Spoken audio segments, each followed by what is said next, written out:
Olá, caros alunos, é um enorme prazer estar aqui com vocês nesse nosso terceiro encontro. Essa aula de número 3, cujo tema será Estrutura das demonstrações financeiras e aspectos introdutórios da análise. Sou o professor Regis Garcia, doutor em Ciência da Informação pela Unesp, mestre em Contabilidade e Finanças pela Universidade Federal do Paraná e executivo de empresas. E a gente já vem trabalhando aí nos outros dois encontros essa temática da contabilidade aplicada à administração. Eu prometi para vocês na aula passada e até alguns me enviaram um e-mail durante a semana falando da questão do razonete, para dar uma revisadinha na questão do razonete. É isso que nós vamos fazer no começo dessa aula, tá bom? Para tirar, assim, as últimas dúvidas sobre o uso do razonete em relação a débito e crédito, tá bom? Inclusive, a nossa aula atividade de hoje, ela trabalha com lançamentos contábeis, onde você vai indicar aí como que se dão os lançamentos envolvidos em alguns fatos. Então vai ser bacana para vocês revisarem, tá bom? Mas vamos lá, eu vou pedir um quadro branco aqui para a gente revisar pelo menos aí uns 3 lançamentos envolvendo o razonete. Antes, vamos lembrar o seguinte, olha, o razonete que a gente viu na aula passada, ele tem então a forma de um T, tudo bem? Esse T, ele tem sobre ele o nome da conta. Então vamos imaginar aqui a conta caixa. Olha só. Vamos fazer um outro razonete aqui, no nosso exemplo. Vamos colocar aqui a conta de estoques. Tudo bem?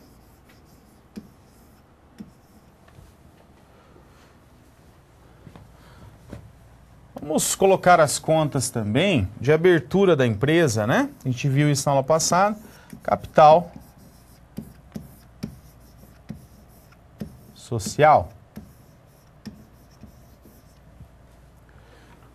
E também a conta que representa a promessa dos sócios de entregarem o capital para a empresa, capital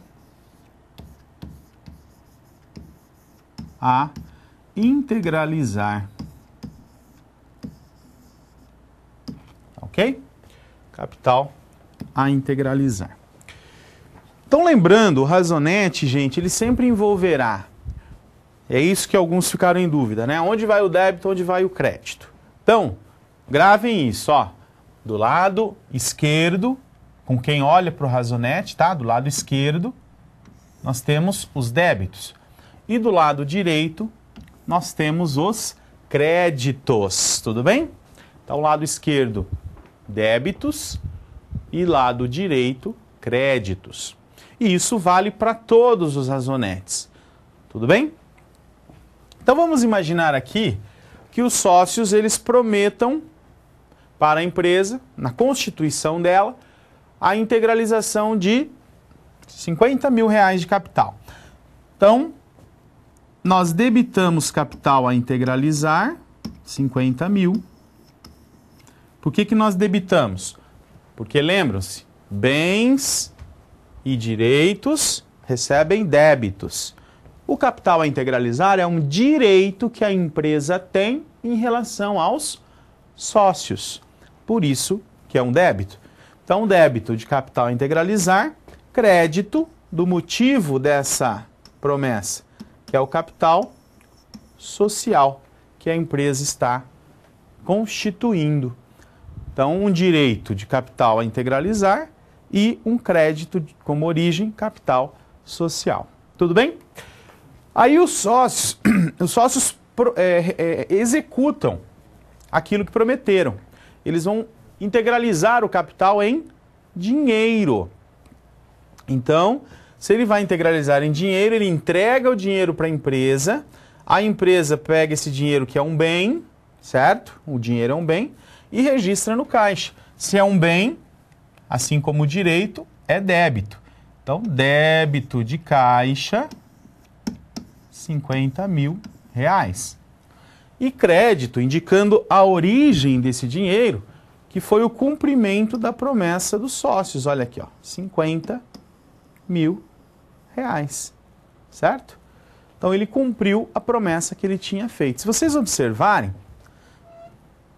essa conta tem 50.000 a débito, que foi a promessa, e 50.000 a crédito, que foi o cumprimento da promessa. Então essa conta de capital integralizar desaparece, ficando então 50.000 no caixa, cuja origem é o capital social.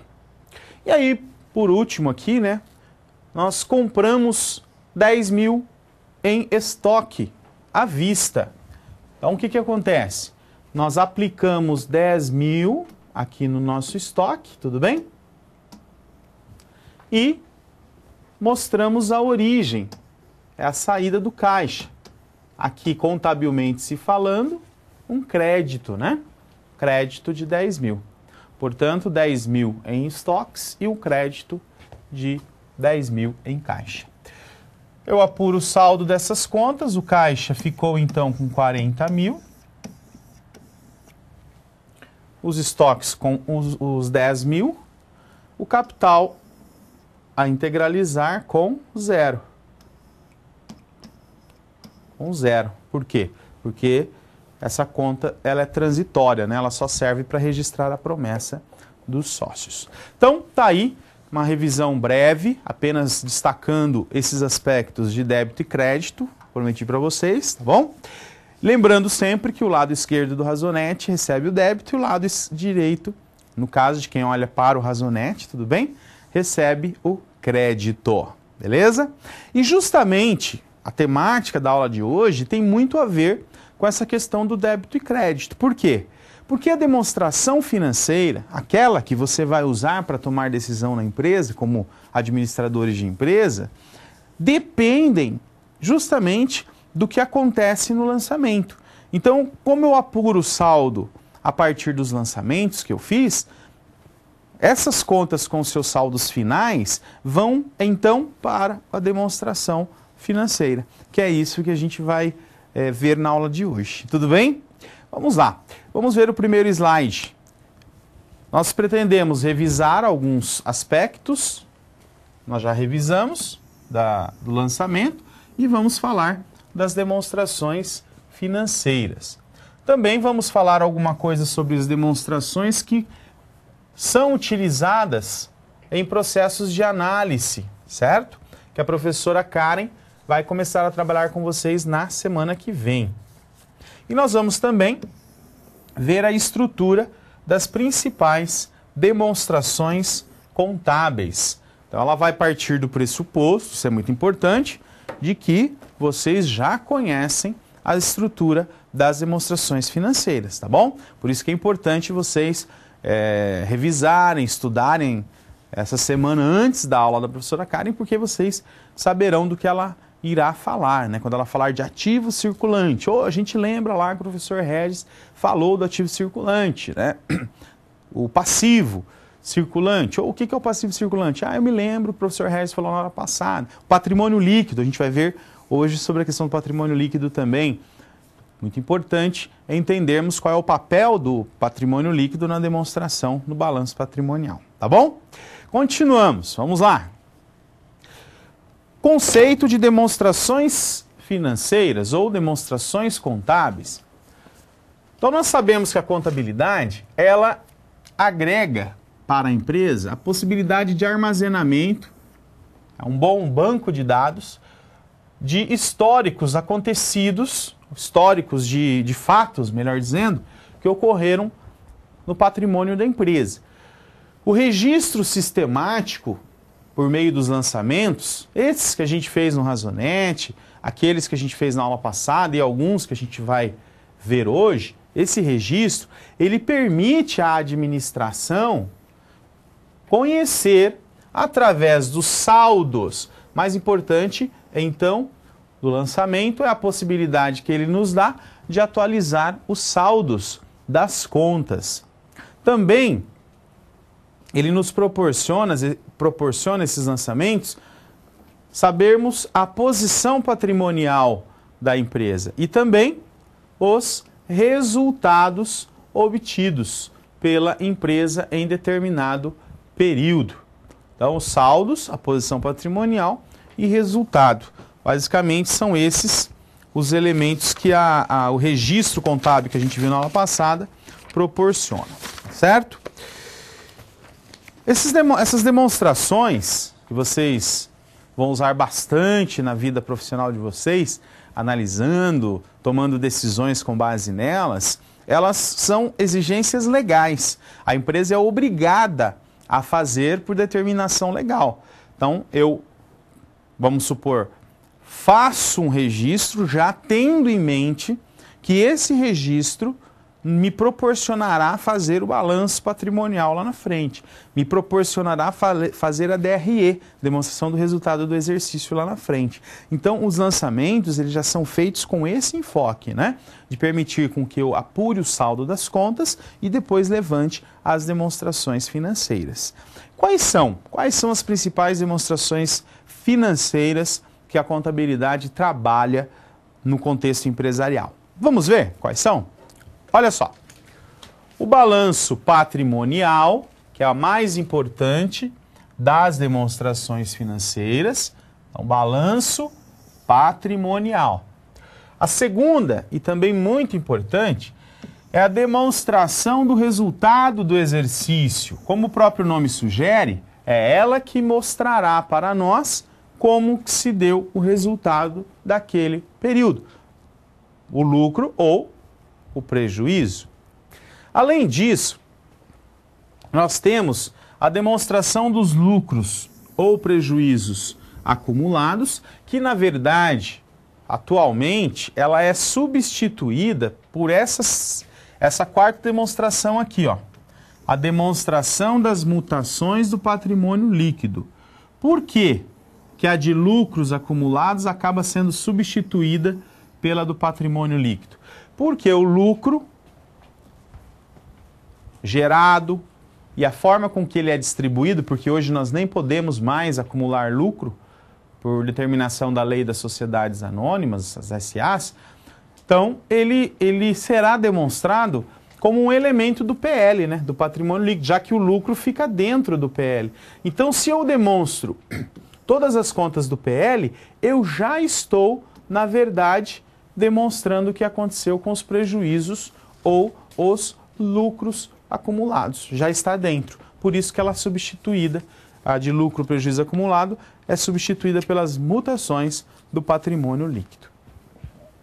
Além disso, nós temos a demonstração do fluxo de caixa, que vai evidenciar a movimentação financeira da empresa, e a demonstração do valor adicionado, que vai evidenciar como que nós aplicamos os recursos gerados pela empresa, certo? Como que nós aplicamos nos aspectos sociais, como por exemplo, quanto do valor que eu agreguei em cima do produto que eu comprei, entre aspas, é um lucro, né? Esse lucro que eu tive, esse valor agregado, o quanto dele foi distribuído, por exemplo, na forma de impostos para o governo, né?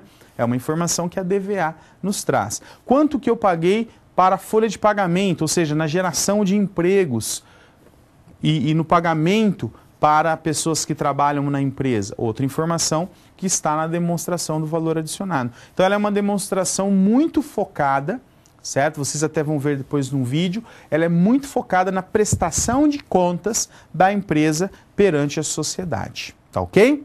Agora, quais são as três principais? Se eu tiver que eleger três principais. Primeiro é o balanço patrimonial. Segundo, a demonstração do resultado do exercício. E terceiro, a demonstração das mutações do patrimônio líquido. Tá bom? São demonstrações muito importantes e obrigatórias para as empresas. Continuando, vamos lá. A primeira demonstração, e é a mais importante, como eu disse para vocês, é a demonstração contábil destinada a evidenciar os aspectos qualitativo e quantitativo do patrimônio. Então, ele vai mostrar para nós a posição patrimonial, a situação patrimonial da organização, tá certo? Então, balanço patrimonial, fica fácil de vocês lembrarem, ó. Balanço patrimonial. Esse patrimonial, então, tem a ver com patrimônio. É ele que vai mostrar como está o patrimônio da entidade, tá bom? Nós vamos ilustrar isso que nós estamos falando por meio de um vídeo e a gente volta daqui a pouquinho. Vamos lá, bom vídeo. Eu falei para vocês que a análise dos fundamentos é que ajuda a escolher em qual empresa investir. Mas você sabe como começar essa análise? Se ainda não, fica tranquilo, porque é disso que eu vou falar agora no Coringa Econômico.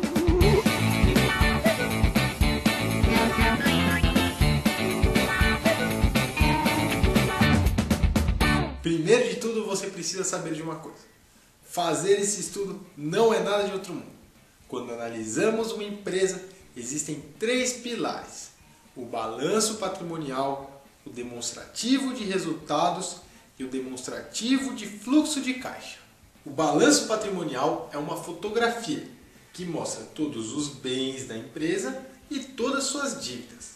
Os bens estão dentro do que chamamos de ativos, já as dívidas dentro do que chamamos de passivos. E a diferença entre os dois é o patrimônio líquido, que representa tudo aquilo que a empresa realmente possui. O ativo é dividido em 2 tipos: circulante e não circulante. O ativo circulante é tudo aquilo que pode ser convertido em dinheiro no curto prazo. Por exemplo, estoques, aplicações no banco que podem ser resgatadas rapidamente, dinheiro em caixa e contas a receber no curto prazo. O ativo não circulante é tudo aquilo que a empresa não conseguiria converter em dinheiro em um curto prazo, em média 1 ano.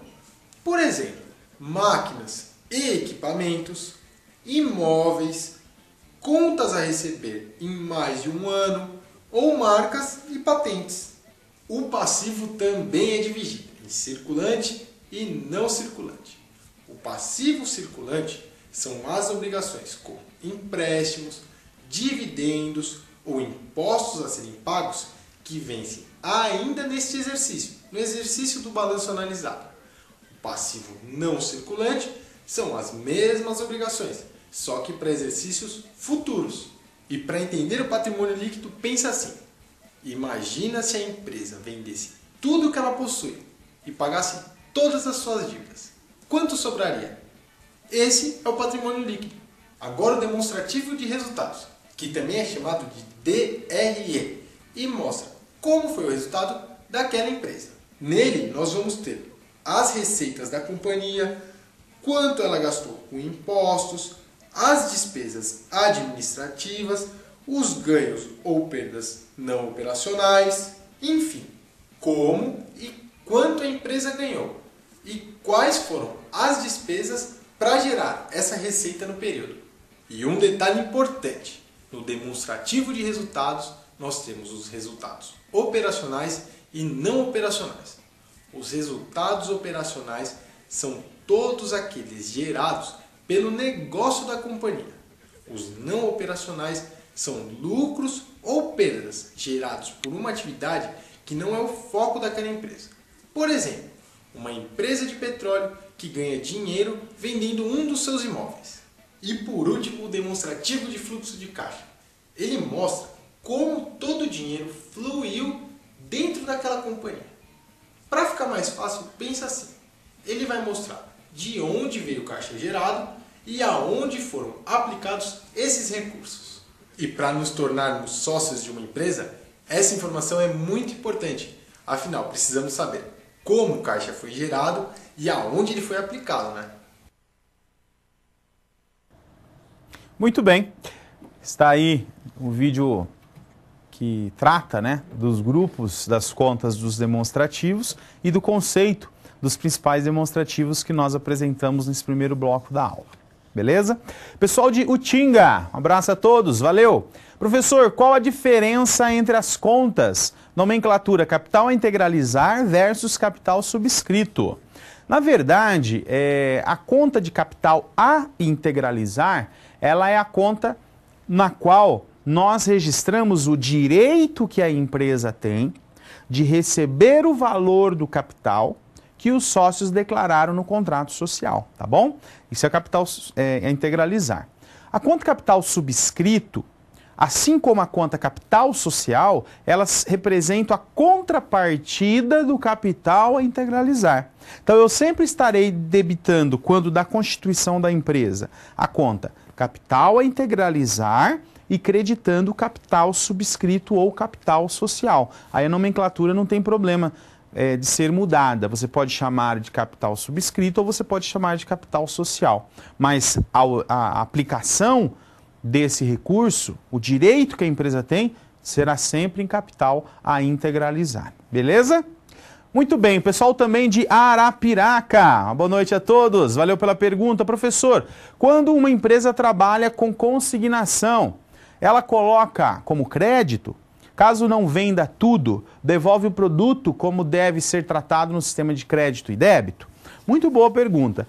Olha, é assim, eu recebo a mercadoria de forma consignada por meio da transferência do fornecedor para mim e ela fica, na verdade, no meu patrimônio apenas para fins de demonstração. Então eu vou criar... demonstração não, desculpe. Apenas para fins de tentativa de venda. Isso é o consignado, né?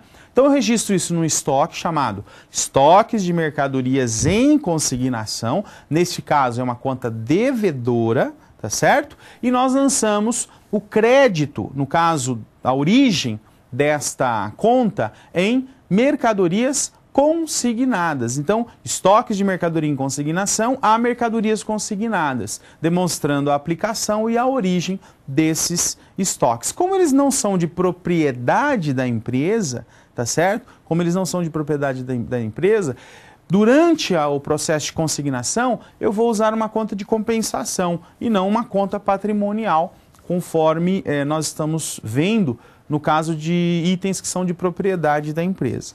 Quando eu faço a venda de um produto desse, é emitida então contra a minha nota fiscal e aí nessa oportunidade sim eu vou lançar ele no meu estoque patrimonial e creditar fornecedores ou caixa se eu estiver pagando à vista. Tá bom? Então é assim que se faz esse processo. Pessoal de Uruguaiana, abraço a todos. Professor, o resultado do patrimônio pode ser comparado e mensurado como resultado orçado e revisado de cada mês? Sim, a empresa que trabalha com orçamento, ela sempre vai ter uma previsão de resultado no mês, certo?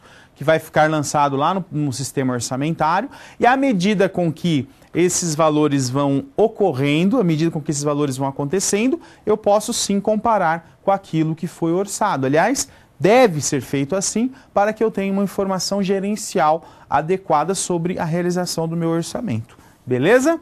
Muito bom. Valeu pela pergunta de vocês. Vamos para o próximo slide. Traz para nós a estrutura, que inclusive foi falado aí no vídeo. Vamos só reforçar em termos conceituais. Então, o ativo circulante, como foi mostrado no vídeo, bens e direitos de curto prazo. Ok? Bens e direitos de curto prazo. Enquanto que o ativo não circulante, nós temos bens e direitos. A gente pode, assim dizer, mais de um ano, tá bom? Como padrão de curto prazo e longo prazo, vamos considerar aí 12 meses. É o que a boa prática contábil tem orientado atualmente, tá? Aquilo que só se realiza depois de um ano.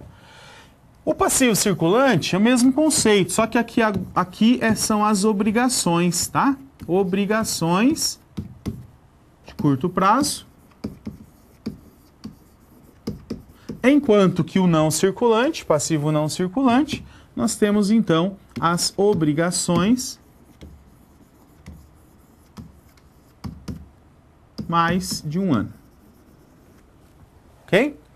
E o patrimônio líquido a gente pode sintetizar dizendo que aqui fica então o capital próprio, aquilo que de fato pertence à empresa se ela vier a fechar, né, se ela vier a encerrar as suas atividades. É exatamente esse volume de recursos, o volume de recursos que está disponível ou que está registrado no patrimônio líquido que sobra, né?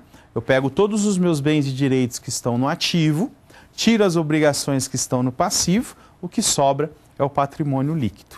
Mais uma vez, para frisar, ó, bens e direitos que estão no ativo, menos as obrigações que estão no passivo, sobra então o patrimônio líquido, que é o que de fato pertence à empresa. Combinado? Vamos lá, próximo slide. O ativo circulante, ele também é subdividido, né?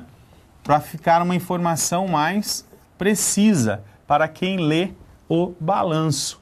Então, o ativo circulante, ele geralmente está subdividido em ativo circulante disponibilidades, que aqui a gente registra os valores que já estão disponíveis em valor, como por exemplo em dinheiro, como por exemplo caixa, bancos, aplicações de curto prazo, muitas vezes vão aqui também, se ela tiver resgate imediato, tá bom?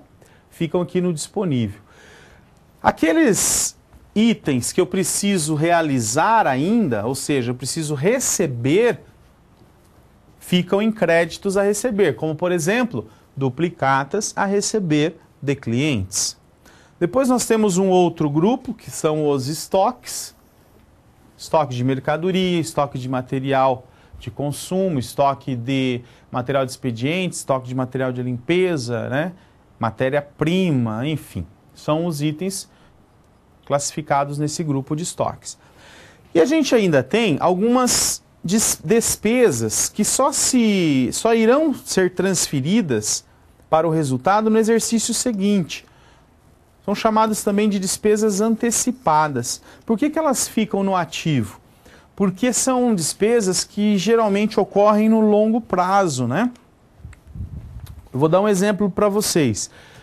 Se eu fizer um seguro de um ano, por exemplo, né, um seguro de um ano, eu não posso lançar toda a despesa do prêmio de seguros no mês que eu fechei o seguro, né? Porque senão, vamos supor que seja um seguro de valor representativo, eu naquele mês vou gerar um prejuízo por ter lançado toda a despesa com o prêmio naquele mês, sendo que na verdade esse seguro vale por um ano. Então, é correto, pelo regime de competência, tá bom? Que a gente lance esse seguro mês a mês, ao longo de 12 meses, uma fração de 1/12 ao mês, tá bom? Enquanto ele não vai sendo transferido para o resultado, ele fica no ativo em despesas antecipadas. Beleza? Então, vamos lá. Continuando. Já no não circulante, nós temos o realizável a longo prazo, que nesse caso seriam os bens e direitos acima de um ano. Temos os investimentos em permanentes, são bens que a empresa compra para obter renda. Por exemplo, se ela compra um imóvel para alocar, por exemplo, se ela compra ouro, por exemplo, se ela compra obras de arte, né? Então ficam nesse grupo aqui, no grupo de investimentos no ativo não circulante. Depois nós temos o imobilizado que são os bens que a empresa adquire para uso próprio. Então eu tenho o veículo, eu tenho a edificação, eu tenho máquinas e equipamentos, eu tenho computadores e periféricos, certo? Que ficam aqui no meu item imobilizado, que também pertence ao ativo não circulante. Além disso, também são classificados aqui os bens e direitos que a empresa tem que não são corpóreos, como por exemplo a marca. A marca da empresa, ela é um bem que a empresa possui, claro, só que ela é intangível, né? Ela não tem uma estrutura física. Então ela fica nesse grupo chamado intangível. observação, essa divisão é obrigatória, né, e prevista na legislação. Então a gente não pode ficar deixando grupos de lado, né, deixando alguns itens misturados. Um veículo, o veículo é de uso da empresa, a empresa usa para fazer a logística das suas operações. É o imobilizado, eu não posso lançar o veículo lá em investimento, tá certo? Ou lançar um veículo que é um bem corpóreo em intangível, isso está totalmente equivocado, né? Então, cada item vai dentro do seu próprio grupo. E também é importante que nós façamos a classificação adequada dos investimentos. Se eu comprei um terreno, por exemplo, embora ele seja um item físico, ele seja um item imobilizado, se esse investimento, se esse valor que eu apliquei no terreno, ele não é para um terreno de uso, ou seja, a empresa não vai usar o terreno, ela comprou esperando que haja uma valorização no mercado, por exemplo, uma valorização imobiliária. Opa, então ele não é imobilizado, ele vai ficar no investimento. Então a contabilidade ela deve respeitar essa classificação adequada, porque um erro de classificação irá basicamente interferir na análise de quem está fazendo tentando ter uma visão mais clínica da demonstração. Vocês verão com a professora Karen na aula que vem, análise das demonstrações financeiras. Então, se eu estou analisando a minha informação, a minha demonstração financeira, dizendo, olha, meu imobilizado cresceu de um ano para o outro, na minha análise horizontal, por exemplo, vocês vão aprender isso com ela a partir da aula que vem, meu imobilizado cresceu 30%. Mas se foi por um erro de classificação, essa informação vai me levar a uma decisão equivocada, né? Então, é muito importante que a contabilidade respeite essas regras de registro, essas regras que a legislação impõe, para que não haja uma análise equivocada. Tudo bem? Vamos lá, continuamos com a estrutura. Classificação de circulante e não circulante. Quando que eu tomo a decisão, né, de colocar em um ou outro grupo? Então, como eu expliquei para vocês, eu classificarei como circulante aquilo que eu possa ter certeza de que se realizará em menos de um ano, pelo menos, né? Menos de um ano.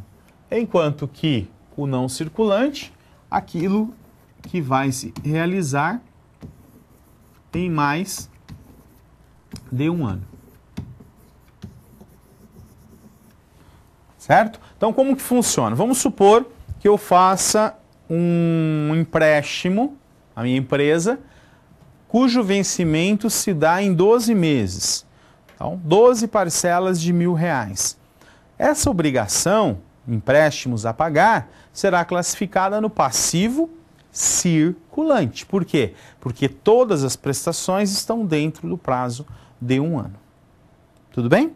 Agora, se esse empréstimo ele é feito em 2 anos, eu teria a seguinte situação. As 12 primeiras parcelas ficarão classificadas no passivo circulante. E as outras 12 parcelas, como são para depois de 12 meses, elas ficarão classificadas no passivo não circulante, entenderam?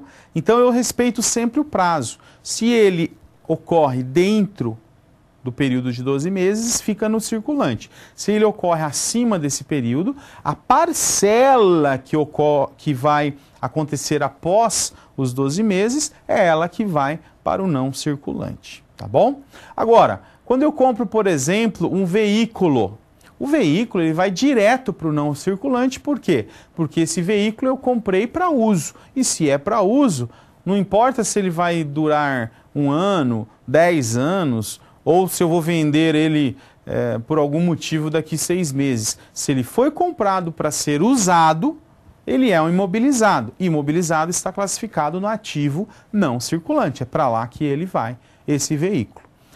Já o estoque que eu comprei, que ele tem a característica de ser um item de giro, aliás, a empresa depende, né, do giro do estoque, ele vai para os estoques, que como a gente viu, é uma subdivisão do ativo circulante. Então esses itens ficarão no estoque, no ativo circulante, porque são itens de giro. O mesmo acontece com os clientes, o mesmo acontece com o caixa, com o banco, né? Então o critério e a forma de análise, no caso, é a mesma, tá bom? Legal. Vamos ver mais um elemento importante do nosso balanço, que são as contas redutoras, tá? Eu olho lá no meu ativo e eu vejo que algumas contas, elas estão com sinal negativo, com sinal invertido. Por quê? Porque justamente são contas redutoras, como o nome aí já está sugerindo. A principal delas se chama depreciação acumulada, que ela é o registro da perda de valor dos meus elementos do ativo imobilizado. Então, por exemplo, um veículo de 50 mil reais, eu sempre tenho que analisar qual é a vida útil desse bem, né? Ah, ele tem uma vida útil, vamos supor aqui, de 5 anos. Ora, se a vida útil desse bem é de 5 anos, cada ano que passa, eu tenho que depreciar 20% desse bem. Por quê? Porque 20% ao final de 5 anos vai dar os 100% de depreciação. Então, na verdade, eu vou acumulando esses valores aqui como conta redutora. Vocês vejam que o veículo, nesse momento aqui, ele já não vale mais 50 na contabilidade. Ele vale 45 mil. Se no próximo período eu tiver mais 5 mil de depreciação, esse veículo já vai cair de 45 para 40 e assim vai indo até que ele não valha mais nada no patrimônio. Por isso que ela é chamada de conta redutora, ela ajusta então o imobilizado, beleza? Enquanto isso, o pessoal de Sete Lagoas faz aqui uma pergunta. Abraço a todos aí de Sete Lagoas. Professor, circulante é o que temos até o término do exercício seguinte e o não circulante, tudo que começa após o término do exercício seguinte, não de 1 ou 2 anos? Olha, gente, esse entendimento que a legislação, a lei das SAs trazia, né? Circulante é tudo que é realizado até o ano, até o próximo exercício. Então acontecia assim, eu, por exemplo, faço uma operação em janeiro. O exercício seguinte, que é o ano que vem, termina em dezembro. Então, nesse caso, eu teria todo o ano corrente mais 12 meses do próximo ano. Isso era o entendimento da legislação das SAs na sua origem. Depois das reformas que houve na legislação societária, em virtude da internacionalização da contabilidade, instituiu-se a visão da essência sobre a forma, que significa o quê? Que eu vou considerar como curto prazo aquilo que de fato é de curto prazo. E aí estabeleceu-se a questão dos 12 meses como corte e não mais o término do exercício seguinte. Então, hoje, de acordo com as normas contábeis vigentes, de acordo com a orientação da contabilidade internacionalizada, que é o caso do Brasil hoje, nós consideramos 12 meses, tá bom? Sem medo de errar, fiquem tranquilos. Pessoal de Toledo, um abraço a todos de Toledo, valeu aí pela pergunta. Professor, que se prova que o valor que está lançado no bem intangível está correto? Intangível, desculpe, está incorreto? Qual documento utilizo? Olha, só é permitido nós lançarmos um bem intangível ou até mesmo um bem tangível se houver uma comprovação documental da operação. Então, por exemplo, no que tange a marca e patente que a empresa tem, ela só vai poder registrar no seu ativo aquilo que ela de fato gastar para fazer o registro dessa marca, para poder fazer a proteção dessa marca. E aí, quando ela vai reavaliando essa marca por intermédio de novas avaliações nos próximos anos, já que eu tenho que demonstrar efetivamente como está o meu patrimônio, então eu tenho que constantemente estar fazendo uma avaliação dessa marca, ou isso vale também para todos os itens. Eu preciso de um laudo técnico. Então, quem avalia marca e patente, por exemplo, pode ser um contador com registro no CRC, que tenha capacidade de dizer, olha, essa marca, com base em alguns critérios técnicos, vale tanto. E aí, de posse desse laudo técnico, é que você vai poder fazer a atualização do valor do seu intangível. Então, primeiramente, você registra pelas notas fiscais, recibos, etc., utilizados para o registro da marca, e depois somente com um laudo técnico assinado por uma pessoa competente, juridicamente competente, para poder fazer a avaliação, é que você vai alterar ou ajustar, né, as reavaliações futuras, tá bom? Valeu aí pela pergunta de todos vocês, continuamos, vamos lá. Além da depreciação acumulada, que nós acabamos de explicar, a gente também tem alguns outros tipos, né, de redução de valores do ativo, como, por exemplo, a amortização, que é muito similar à depreciação, só que nesse caso para bens intangíveis. Então, bens intangíveis eu não deprecio, eu amortizo, mas o conceito de conta redutora é o mesmo, tá bom? E quando se tratar de minas, quando se tratar de recursos minerais, recursos florestais, aí o nome utilizado será exaustão. Então nós temos aqui três grupos, né? A depreciação, que se dá sobre itens do ativo imobilizado, a amortização, que se dá sobre itens intangíveis, e a exaustão, que se dá para registrar a perda de valor pelo consumo dos recursos minerais que eu avaliei. Geralmente isso é feito com base na quantidade, na expectativa de quantidade de extração do minério, certo? Se ele tem uma expectativa de 100 milhões de toneladas, à medida com que eu vou extraindo esse minério, eu vou vendo a proporcionalidade em relação aos 100 milhões de toneladas que é a expectativa e vou exaurindo, né? Vou diminuindo o valor no caso do meu estoque de minério previsto para aquela exploração, tá bom? Então, depreciação acumulada sobre mobilizado, amortização sobre intangíveis e exaustão sobre recursos naturais. Combinado? Maravilha! Vamos fechar esse bloco com uma atividade, vamos lá? Após essa explanação, então, inicial sobre os grupos do ativo, reúnam-se e discutam. Para as empresas comerciais, quais os principais grupos que vocês acham que nós teríamos no ativo? Grupos e contas, algumas contas, né, que vocês poderiam sugerir para nós. E as industriais?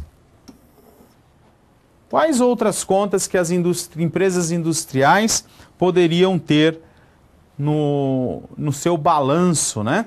Então, quais aquelas que têm maior representatividade? Você acha que são as mesmas ou tem contas diferentes? Discutam e enviem suas respostas. Boa atividade!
Muito bom, pessoal. Estava vendo no chat a participação, estão de parabéns. Bacana, não só as respostas que postaram, mas também as perguntas. As perguntas são muito boas, porque acabam permitindo que nós possamos discutir novamente alguns temas ou esclarecer algumas dúvidas, tá bom? Parabéns a todos aí pela participação. O pessoal de Penápolis, tudo bem, pessoal? Se o professor, se houver um bem doado a uma empresa, seja de qualquer valor, este deve ser registrado? Incidirá algum imposto? Olha, primeiramente, o bem doado, ele passa de propriedade, certo? Do doador para quem recebeu a doação. Então, sim, ele deve ser registrado, tá bom? Para incorporar o patrimônio de quem recebeu a doação. E o segundo aspecto, dependendo, né, da situação da doação, ela não é tributada. Por exemplo, se for um município que ele doe um terreno para a empresa como incentivo fiscal, então não haverá tributação sobre esse terreno. Todavia, se for uma doação feita, por exemplo, de uma pessoa física para outra pessoa física, aí a tributação normalmente, e aí no caso o que se paga é o imposto sobre transmissão de bens intervivos, tá bom? Que é o imposto sobre esse tipo de operação. Mas na maioria das vezes, no caso de pessoa jurídica, essas doações advêm de órgãos governamentais e acabam gerando incentivos fiscais e aí não há tributação, tá bom? Pessoal de Poções, abraço a todos! Foi mencionado que o valor mensal do seguro seria registrado no ativo.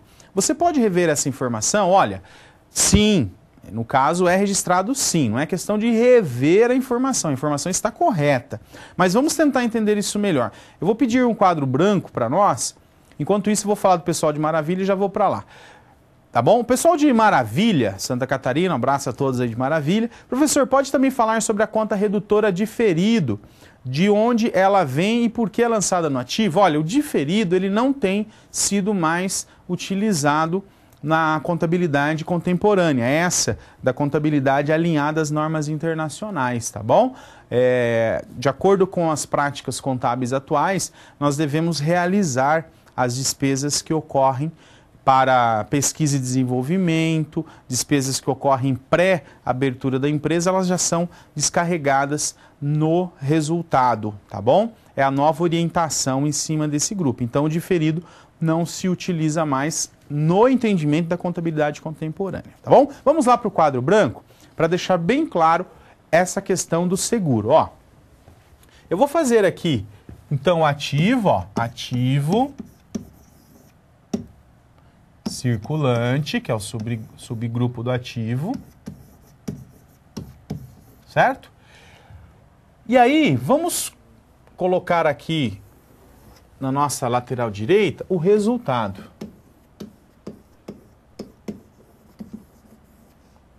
O resultado nós temos as receitas e as despesas. Tudo bem? O que acontece? Quando eu contrato um seguro, vamos supor que eu fechei um seguro por R$12.000 para 12 meses. O que acontece? Se eu lançar esses 12.000 diretamente na despesa, suponhamos que eu tivesse aqui de receita 10.000. Menos 12 do seguro, o que acontece? Nós temos um prejuízo de 2. Mas, na verdade, isso não pode acontecer dessa forma, por quê? Porque esse seguro de 12.000 que eu estou lançando diretamente no resultado, ele vale para mais de um período, né? Ele vale, no caso, para 12 meses. Então, no mês em que ele for contratado, o que eu faço? Eu mantenho aqui uma conta chamada prêmio de seguros a vencer, olha só, ou seja, é um prêmio que vai durar por 12 meses e eu lanço os R$12.000 aqui. E aí, mês a mês, o que eu faço? Eu vou tirando milão daqui Não são 12 meses? Então é 1.000 por mês. E vou transferindo para a despesa apenas 1.000. Dessa forma, o meu lucro nesse mês vai ser de 10.000 menos 1.000. Então, no caso, o meu lucro vai ser de 9, que é o correto. No outro mês, sai mais 1.000 daqui. Vai para a despesa. Até que vai chegar no momento em que os prêmios de seguro do ativo vão desaparecer. E todo o seguro foi para o resultado. Tá bom? Então, essa é a sistemática da utilização do ativo circulante para fins de respeito ao princípio da competência. Beleza? Espero ter esclarecido. Pessoal de Linhares, já mandando aqui resposta da atividade agora. No balanço, as indústrias contemplariam os estoques com produtos acabados, matéria-prima, em elaboração de embalagens, materiais secundários. Parabéns! Diferentemente do comércio, né? Que tem o estoque de mercadorias para revenda. Muito bom. Pessoal de Concórdia também enviando a resposta aqui, valeu. Empresa comercial, caixa, duplicatas a receber, estoque de mercadorias. Já na indústria, estoque, banco, contas a receber, a pagar, imobilizado. E esse estoque, no caso da indústria, né? Matéria-prima, produtos em elaboração, produtos acabados. Muito bom, parabéns. Pessoal de São João do Paraíso, abraço a todos os mineiros de São João do Paraíso. É empresa comercial, ativo circulante, dado que o estoque é o produto principal da empresa para venda. E banco, estoque, caixa, duplicados a receber, empresas industriais, no caso, não circulante, algumas, né? Onde as máquinas de produção possuem maior valor agregado, máquinas, equipamentos, prédio. O imobilizado, né, da indústria vai lá no não circulante. Parabéns. Parabéns a todos pela participação, pelas respostas. Vamos continuar. Vejamos o próximo slide. O passivo circulante, ele é dividido então em fornecedores, obrigações com pessoal, obrigações sociais, obrigações fiscais, empréstimos e financiamento e outras obrigações. São exemplos de contas, então, que ficam no circulante. Já o não circulante, né, as contas não circulantes, são aquelas, no caso de um prazo maior. Olha aqui, ó, vamos pegar aqui um exemplo de um empréstimo de 48 parcelas. Então, no balanço, ela foi feita em dezembro de 2011. No balanço de 2011, ficarão 12 parcelas, certo? E no não circulante, 36 no não circulante. Conforme nós já explicamos para vocês. Então, 12 meses ficam no curto prazo e 36 ficam no longo prazo, tá certo? De acordo com a nova legislação. Está inclusive no slide, vamos lá? Olha só, 12 parcelas no circulante e 36 parcelas no não circulante. Beleza? Vamos ver um vídeo agora para ilustrar essa questão das demonstrações. Voltamos daqui a pouquinho. Bom vídeo. Mas aí você deve estar se perguntando, afinal, como eu uso tudo isso para começar a analisar uma empresa? Existe uma regrinha bem básica que funciona mais ou menos assim. Uma empresa com ativo grande e passivo pequeno é uma companhia pouco endividada, porque suas disponibilidades são maiores que suas dívidas. Por isso, o patrimônio líquido vai ser maior que o passivo. E a gente disse que o balanço dessa companhia está bom. Já uma empresa que tem passivo grande e ativo pequeno é uma empresa bastante endividada, porque a dívida é muito grande em relação a tudo aquilo que ela possui. Nesse caso, o passivo vai ser maior do que o patrimônio líquido. E dizemos que essa empresa já está começando a ter problemas. E ainda existem os casos das empresas que estão bem problemáticas. Isso acontece quando as dívidas são maiores do que os bens da empresa. E por isso o patrimônio líquido dessa companhia vai ser negativo. Fácil, né? E para analisar os demonstrativos de resultados e de fluxo de caixa, existem alguns indicadores fundamentalistas que facilitam muito nossa vida. E você encontra todos esses indicadores na seção de fundamentos do WIBO. Mas fica tranquilo, porque a gente vai te mostrar como usar esses indicadores para comparar empresas. E você vai descobrir de qual companhia deve se tornar sócio. Então, galera, vocês entenderam. O balanço patrimonial e os demonstrativos são fotografias que ajudam a saber em qual empresa investir. O balanço patrimonial mostra o que a empresa tem, quanto ela deve e a diferença entre os dois, que é o patrimônio líquido. O demonstrativo de resultados mostra como a empresa gerou seus resultados. E o demonstrativo de fluxo de caixa, que mostra como todo o dinheiro flui dentro daquela companhia. Mas não esquece de ir até a seção de fundamentos do WIBO e dar uma olhada nos indicadores fundamentalistas. Eu sou o Murilo Wozniak. A gente se vê no próximo Coringa Econômico então. Tchau!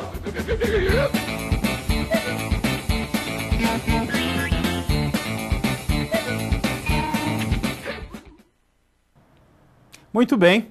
Pessoal de Itabira, Minas Gerais, um abraço a todos aí.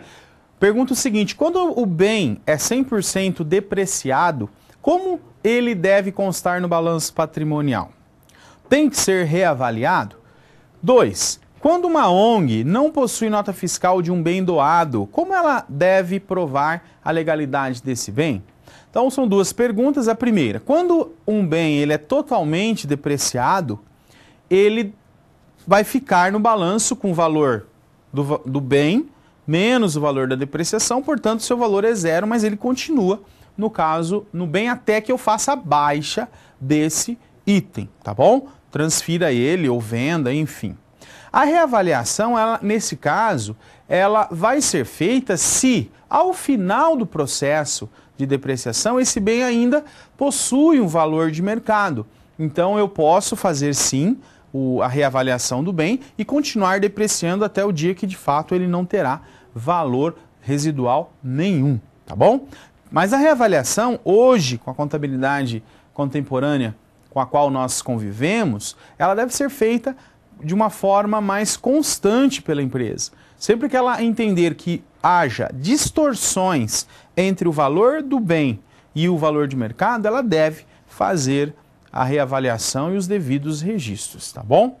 Com relação à segunda pergunta, se não houver um documento fiscal de doação, porque o bem, de repente, ele é muito antigo, ou porque o bem foi comprado há muito tempo pelo doador, aí você pode e deve, né, fazer um recibo de doação, um termo de doação, constituído por um recibo pela entrega e assinatura, e esse vai ser o instrumento utilizado para a integralização do bem no patrimônio, tá bom? Nesse caso, se não houver o documento original de transferência, tá bom? Pessoal de Guanambi, um abraço a todos também. Se passou 5 anos do bem e ele foi todo depreciado, quando vende o bem, como será escriturado? Olha, vamos imaginar, naquele exemplo lá, um veículo de 50 mil, ele foi depreciado 50 mil, então o valor dele é zero, o custo contábil dele é zero. Se você vendeu ele por 10 mil, certo? Todos os 10 mil é receita, receita não operacional. E a empresa vai registrar como receita. Então ela vai debitar a entrada do valor da venda no caixa e creditar receita não operacional, tá bom? Baixando, no caso, o custo do bem, depreciação contra o próprio veículo, matando o valor dele, tá joia? É assim que se faz. Muito bem, no vídeo que vocês viram, apenas aqui, o vídeo ele é autoexplicativo, né? Mas apenas para fechar o conceito que ele trouxe para nós, ele falou, né, do balanço patrimonial, da DRE e do fluxo de caixa, como instrumentos fundamentais de análise para empresas e pessoas físicas também que pretendem investir. Então, eu olhar para a situação patrimonial da empresa é fundamental para saber a saúde patrimonial dessa empresa. Tá bom? Continuamos, vamos lá, próximo slide. Vamos falar do patrimônio líquido, que é algo que ele trabalhou ali no vídeo, né? Patrimônio líquido ele é a parcela do patrimônio que pertence aos sócios ou acionistas, certo? E o PL, de acordo com a equação básica do patrimônio, que inclusive o vídeo trouxe para nós, é ativo menos o passivo igual ao PL. Então, se a gente for olhar em termos estruturais, é assim que a gente encontra o patrimônio líquido. Então, vamos pegar aqui um ativo de 100, um passivo de 70, nós teríamos um PL, patrimônio líquido, de 30, tá certo? Então, é um exemplo aqui de uma equação básica patrimonial. Agora, o que consta nesse PL? Vamos ver? Capital social que os sócios investem, fica nesse patrimônio líquido. As reservas que depois serão transferidas futuramente para o aumento do capital também ficam no patrimônio líquido, como, por exemplo, um bem recebido em doação. Ele fica na reserva e somente quando eu faço a alteração contratual de incorporação desse bem ao capital é que eu posso transferi-lo para o capital social, tá bom? Enquanto isso, ele fica em reserva. Ajustes de avaliação patrimonial, que vocês até citaram aí, né? Ah, o veículo pode ser reavaliado. Sim, aí ele vai... O ganho desse veículo, ele vai ficar aqui em ajustes de avaliação patrimonial. E aqui envolve, né, investimentos em ações de outras companhias, principalmente. Então, quando houver variações na minha participação em empresas, elas são ajustadas aqui no patrimônio líquido nessa conta. Assim como tem as reservas de capital, nós temos também as reservas de lucros, que são valores gerados pelo lucro da empresa que ficam guardados aqui para destinação futura. Os prejuízos acumulados que a empresa teve ao longo de anos ficam aqui também. Lucros não pode acumular, mas prejuízo eu sou obrigado a acumular, né? Não tem jeito, quando há. E quando a empresa compra sua própria ação, então ela é deduzido do seu patrimônio nessa conta aí, ó, ações em tesouraria. Tá, joia? Observação importante, vamos lá. As sociedades anônimas não podem mais ficar com lucros acumulados. Por isso que só tem a conta de prejuízo acumulado, tá bom? E não a de lucro. E as ações de tesouraria, como eu expliquei para vocês, representam as ações da própria empresa, certo? Que foram comprados por ela. Então a própria empresa compra a sua própria ação. Isso acontece quando a empresa tem muito caixa, tem muita disponibilidade de recursos, então ela pode comprar a sua ação, né, sua própria ação no mercado de bolsa de valores e ficaria então nessa ações de tesouraria. O pessoal de Ibirubá, abraço a todos, valeu pela pergunta, existe alguma norma ou lei para determinar o plano de contas das empresas? Sim, essa estrutura que a gente está trabalhando, ativo, ativo circulante, depois ativo não circulante, passivo, passivo circulante, depois passivo não circulante. IPL é uma estrutura legal, tá? Eu tenho que obrigatoriamente segui-la. Agora, se eu vou chamar a minha conta de caixa matriz ou caixa filial ou só de caixa, aí não há problema, tá bom?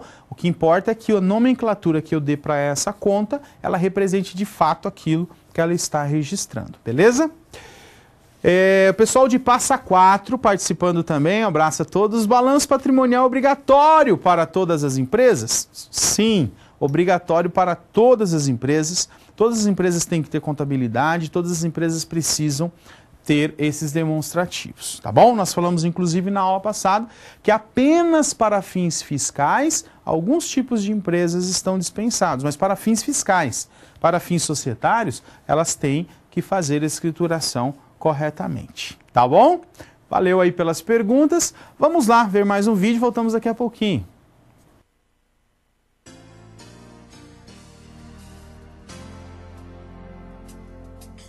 Olá, meus caros.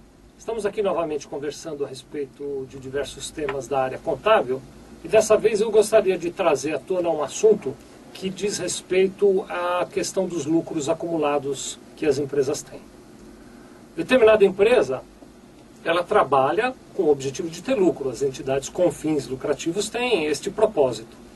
Na medida em que ela acumula lucros num determinado período, esses lucros constam na contabilidade, eles são demonstrados na contabilidade. Apurado um lucro qualquer, os sócios têm o direito de decidir o que fazer com aquele lucro. Por exemplo, eles podem destinar aquele lucro para distribuição aos sócios. Isso se dá através do pagamento de lucros aos sócios, também chamado de pagamento de dividendos. Outra alternativa é decidir manter este lucro dentro da empresa para capitalizar a empresa. Então, o dinheiro permanece na empresa e os sócios não retiram aquele dinheiro. Muito bem. Enquanto o lucro apurado na contabilidade não recebe uma destinação pelos sócios, ou seja, enquanto os sócios não decidem o que eles pretendem fazer com os lucros que estão acumulados na contabilidade, estes lucros têm ficado acumulados numa conta chamada de lucros acumulados. Então, enquanto os sócios não deliberam pelo destino que eles pretendem dar para aquele lucro, esses lucros ficavam até recentemente registrados na contabilidade numa conta chamada lucros acumulados.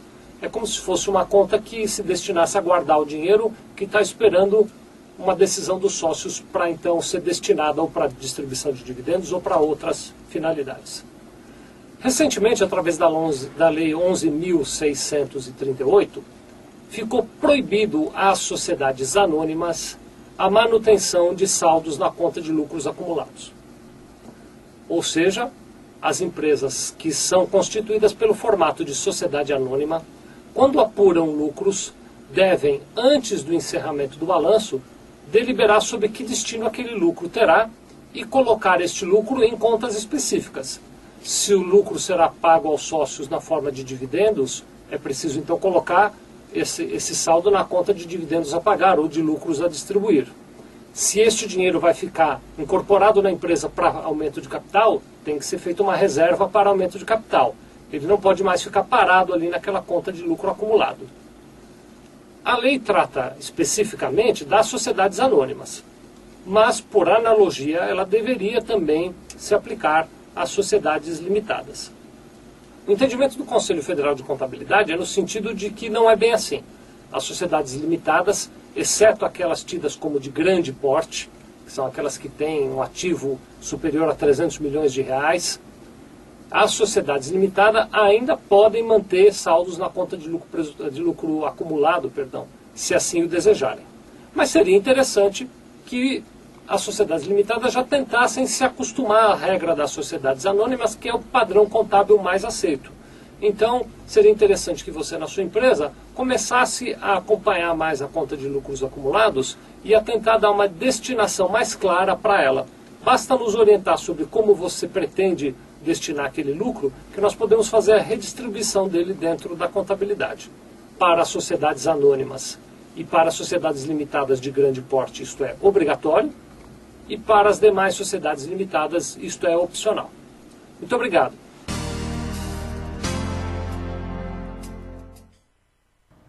Muito bem.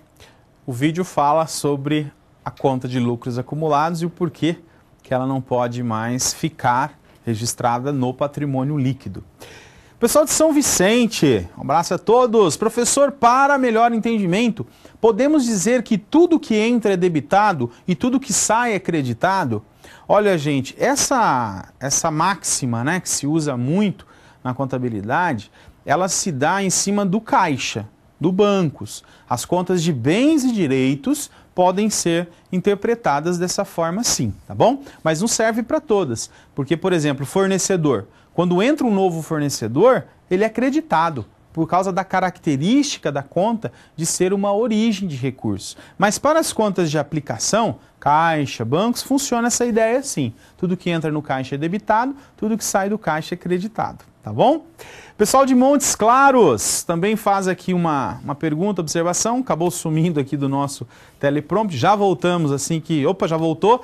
Como é feita a distribuição dos lucros apurados na DRE para os sócios, uma vez que o resultado é econômico e não financeiro, onde sabemos que o valor apurado na DRE não necessariamente está no caixa da empresa? Bem, muito bem, pessoal de Montes Claros tem razão, mas na verdade, uma vez gerado o lucro, como vocês viram no vídeo, ele tem que ser destinado. Se a empresa não tem um volume de recursos suficientes, ela vai fazer o quê? Ela vai sugerir a manutenção desse lucro como reservas de lucros, tá certo? E distribuir apenas o dividendo obrigatório. Beleza? É isso, esse é o procedimento que as empresas fazem. Pessoal de Itajubá, mais uma vez participando. Professor, profissional autônomo é obrigatório ter livro caixa? Contabilmente, qual é a obrigatoriedade para um autônomo? Exemplo, pessoa física para assessoria com o próprio CPF. Olha, o que se faz é aconselhar os profissionais liberais a terem um livro caixa, por quê? Ao terem um livro caixa, ele vai poder debitar as despesas que ele tem para o exercício da sua própria profissão da base de cálculo do imposto de renda. Então é benéfico para você ter um livro caixa, tá certo? Porque aí com esse livro caixa você vai poder deduzir as despesas necessárias para a execução do seu serviço, tá certo? Continuamos, vamos lá. Então a DRE, que é a demonstração do resultado do exercício, ela é um resumo ordenado das receitas e despesas. Ela vai representar os 12 meses de operação da empresa e ela vai de uma forma vertical, ou seja, de cima para baixo, fazendo as deduções da receita que a empresa teve até chegar na última linha representada pelo lucro, como inclusive vocês citaram ainda há pouco. Vamos ver. Próximo slide aqui ele mostra, ó. Então, a receita lá na primeira linha, depois as despesas até chegar no lucro. É isso que, em síntese, é isso que a DRE nos apresenta. Agora, cada um desses elementos, eles são subdivididos em grupos. Quais seriam os grupos da DRE? Olha, o primeiro é a receita operacional bruta, que representa todas as receitas que a empresa teve naquele período. Aí nós deduzimos os impostos, abatimentos, descontos, em um grupo que se chama deduções da receita operacional bruta. Chegando então à receita operacional líquida. E aí, finalmente, nós tiramos os custos das vendas e chegamos no nosso resultado bruto operacional. Tá ok? Bem, por falar em resultado bruto operacional, nós vamos fazer uma atividade agora. Vamos ver qual é? Discutam entre vocês e respondam o seguinte: por que vocês acham que as demonstrações como essa aqui, a DRE que a gente acabou de demonstrar, por que ela é importante? E para que elas serviriam, né? Então, discutam, mandem aí, a gente volta daqui a pouquinho fazendo o comentário. Boa atividade.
Muito bem, pessoal. Parabéns lá, o chat tá bombando, né? Muitas respostas. Fica até às vezes difícil de ler todas, né? Parabéns. Olha, o pessoal de Juazeiro retrata a realidade da empresa, evidencia os fatos contábeis e serve para análise comercial da empresa. Perfeita resposta. Parabéns ao pessoal de Juazeiro. O que mais? Temos mais respostas. Vamos ver. Bem, todas as respostas que eu vi no chat, já está chegando aqui mais, só sintetizando antes de ler, elas tocaram nesse ponto, né? Processo de tomada de decisões, apoio ao processo de tomada de decisões, que é o que eu queria ouvir mesmo. Legal. Pessoal de Concórdia, por exemplo, para avaliar a viabilidade do negócio, retrata o real momento da empresa, colabora nas tomadas de decisões. Então, legal. Todas as respostas foram nesse sentido. Estão de parabéns, entenderam direitinho aí a mensagem. Vamos continuar na DRE. Olha só o próximo slide.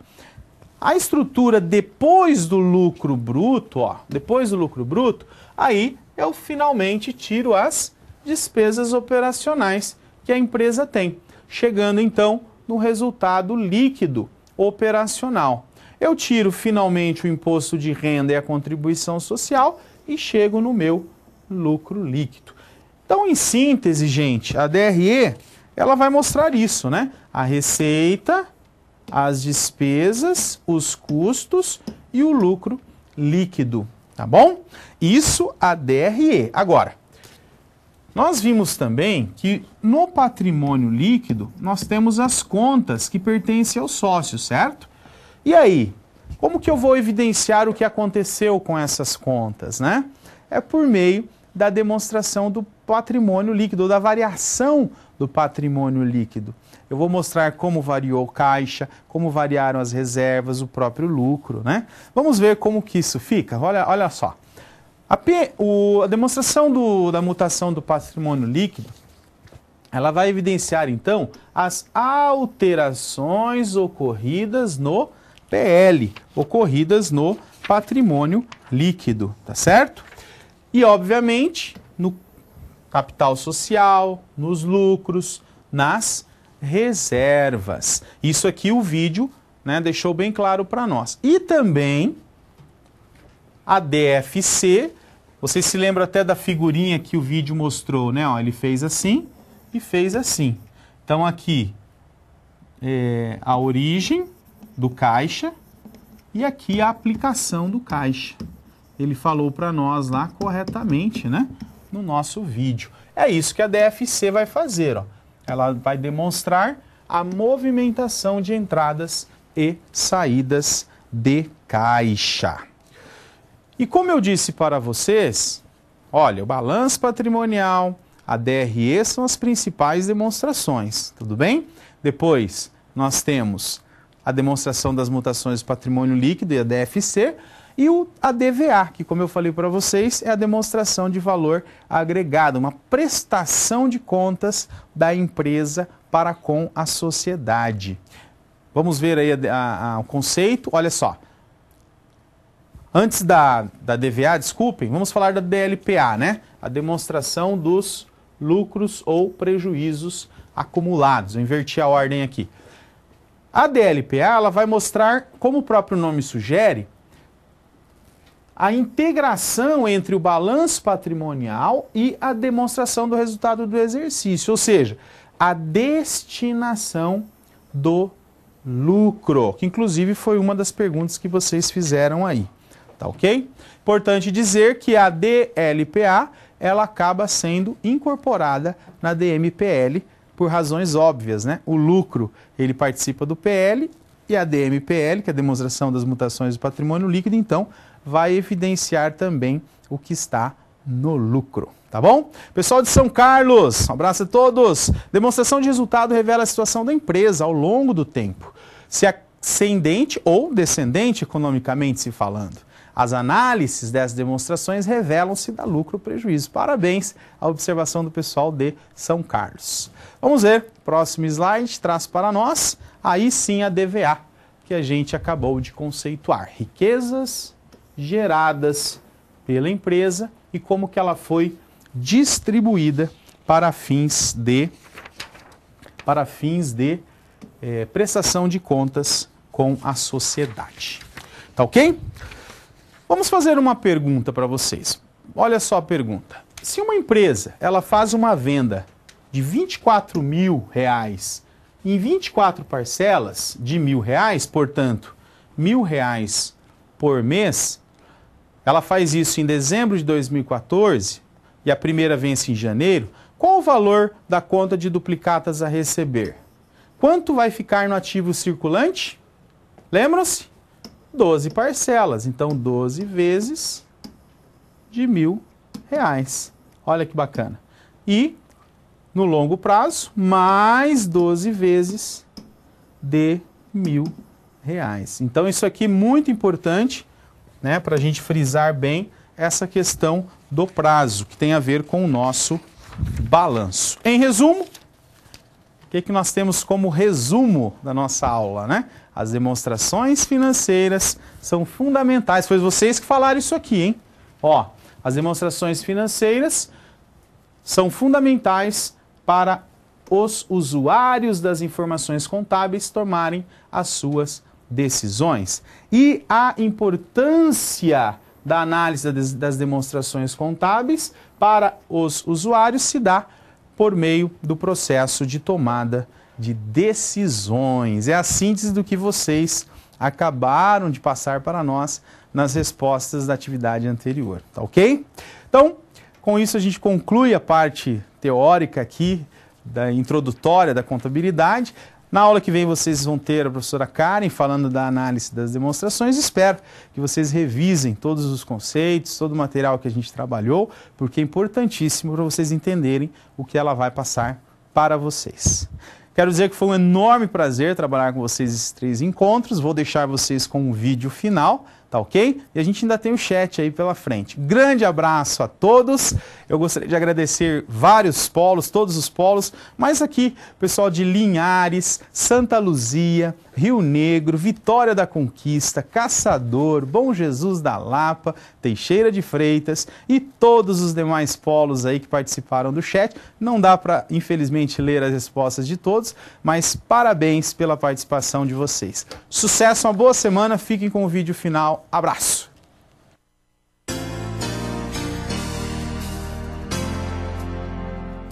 Olá, meus caros. Já quero conversar com vocês a respeito de um assunto que tem mais a ver com gestão do que com contabilidade.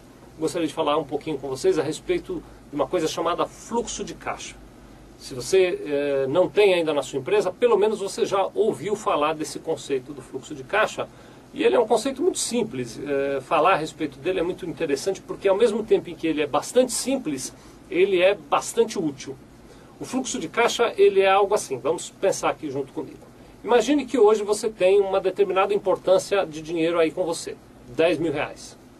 E imagine que, ao longo de um determinado período de tempo, você tem valores para receber dos seus clientes e valores para pagar aos seus fornecedores, funcionários e outras obrigações aí da sua empresa.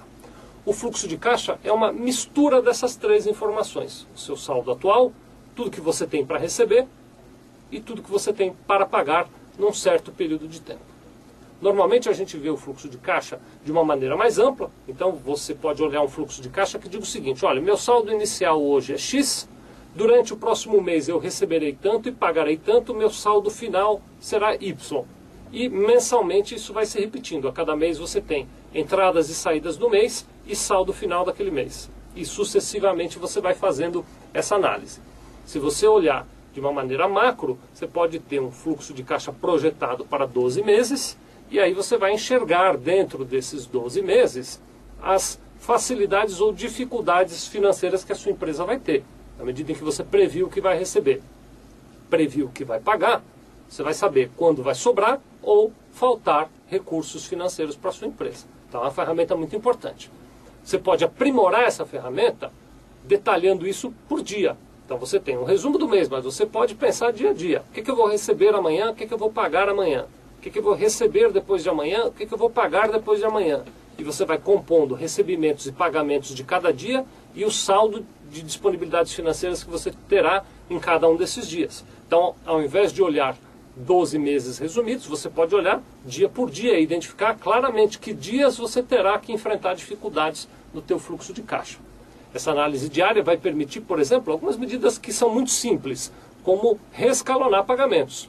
Se você já tem um número muito grande de pagamentos para o dia 10, então talvez você consiga conversar com o teu pessoal de compras para que eles segurem um pouquinho as compras, para que as próximas compras caiam no dia 15 e não no dia 10, quando você já está sobrecarregado de pagamento.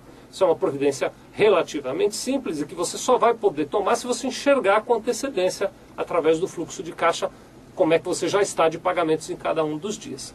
Outras medidas um pouco mais complicadas podem ser tomadas, como, por exemplo, buscar um financiamento, como buscar, eventualmente, empréstimos ou até mesmo negociar com certos fornecedores e certas obrigações o adiamento de algum pagamento. Por outro lado, se o teu quadro é de ter dinheiro disponível, você vai poder planejar aplicações, com esse planejamento de aplicações, gerar uma receita financeira para a sua empresa.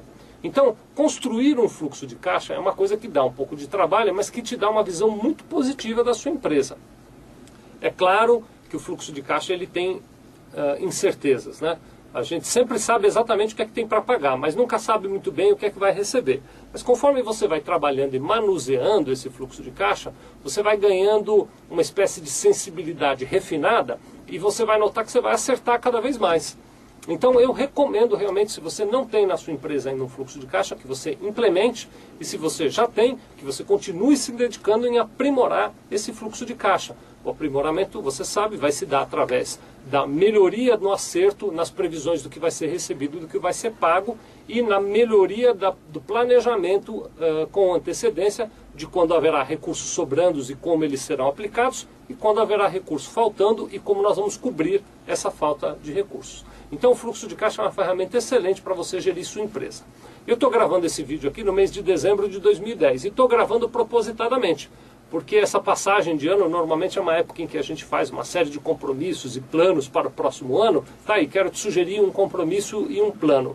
Tente implementar, ou se você já tem implementado, continue trabalhando e melhorando o seu fluxo de caixa. Muito obrigado.